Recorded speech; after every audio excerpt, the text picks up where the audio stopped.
करत आहोत त्या निमित्ताने मी माझे मनोगत करीत आहे। संविधान दिन साजरा करत असताना आपल्याला हे माहिती पाहिजे की संविधान म्हणजे काय। तर जन्मापासून मृत्यूपर्यंत संविधानच आहे। जेव्हा एका आईच्या पोटामध्ये बाळ असते तेव्हा त्याचे रक्षण संविधान करते। जेव्हा त्या बाळाचा जन्म होतो तेव्हाही त्याचे रक्षण संविधान करते। आईला सुदृढ ठेवण्यासाठी आणि बाळालाही सुदृढ ठेवणे ही संविधानाची जबाबदारी आहे।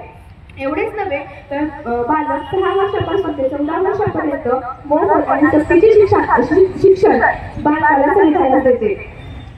आपल्याला आपल्या परिसराभोवती आजूबाजूला खूप बिल्डिंग दिसतात।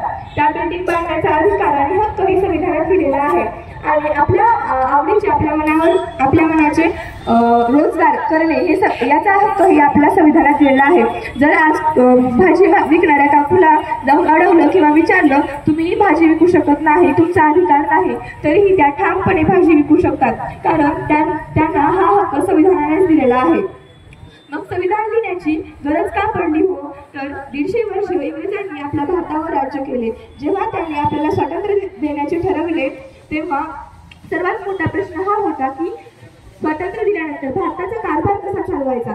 तर भारताचा कारभार चालवण्यासाठी संविधान अस्तित्वात आणले गेले आणि ते संविधान डॉक्टर बाबासाहेब आंबेडकर यांनी लिहिले। संविधान लिहिण्यासाठी 2 वर्ष 11 महिने आणि 18 दिवस म्हणजे जवळजवळ 3 वर्षाचा कालावधी लागला। एवढे बोलून मी माझे मनोगत थांबवते। जय हिंद, जय भारत।